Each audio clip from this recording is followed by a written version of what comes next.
आषाढी एकादशीनिमित्त प्रति पंढरपूर समजल्या जाणाऱ्या करवीर तालुक्यातील नंदवाळ इथं आज भाविकांनी विठुरायाच्या दर्शनासाठी मोठी गर्दी केली होती। यावेळी दर्शनासाठी आलेले वारकरी आणि भाविकांना फिनोलेक्स पाईप्स आणि फिटिंग्स यांच्या वतीनं फिनोलेक्स बॅग आणि प्रसादाचं वाटप करण्यात आलं। प्रति पंढरपूर म्हणून ओळखल्या जाणाऱ्या करवीर तालुक्यातील नंदवाळ इथं दरवर्षी आषाढी एकादशी दिवशी भव्य यात्रा भरते।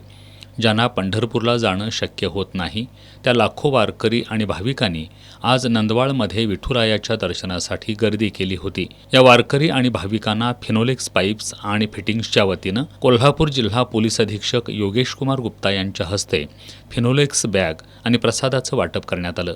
यावेळी पोलीस उपअधीक्षक अप्पासो पवार, फिनोलेक्सचे अधिकृत वितरक श्री एंटरप्राइजेस कोल्हापूरचे विनय नलवडे, फिनोलेक्स पाईप आणि फिटिंगचे अतुल गबाळे, शिरीष जगदाळे, वैभव कुलकर्णी, आकाश खैरे, सौरभ नलावडे, दत्त एजन्सीज मुदाळतिट्टाचे विजय पाटील, प्रगती हार्डवेअर स्टोअर्स कोल्हापूरचे जयंती पटेल यांच्यासह पोलीस अधिकारी आणि कर्मचारी उपस्थित होते।